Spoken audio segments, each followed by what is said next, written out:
guys. Mag-ginastic kami, guys. Uy, nasad! Si Princess dito. Yan ako ni Mana. Guys, pala ko. Pala siya lumpat.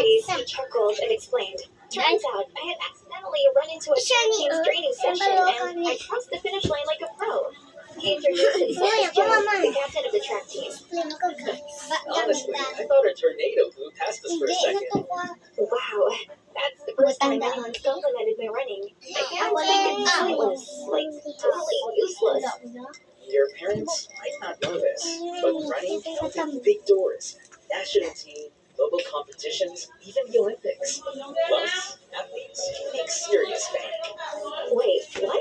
Running could actually be legit? If I made it to the national team, my parents would have to be proud. Katie would finally look up to me. I could already see her jaw drop.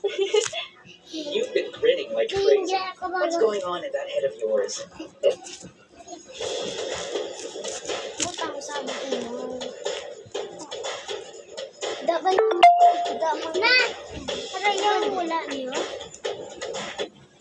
Oops, caught me daydreaming. Anyway, you've got serious potential. How about joining our team? We've got a big competition coming up, and one of our runners is out with an injury. Think you're up for it?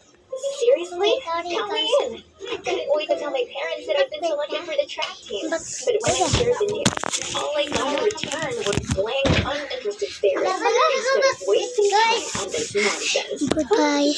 I'm gonna close the gymnastic store.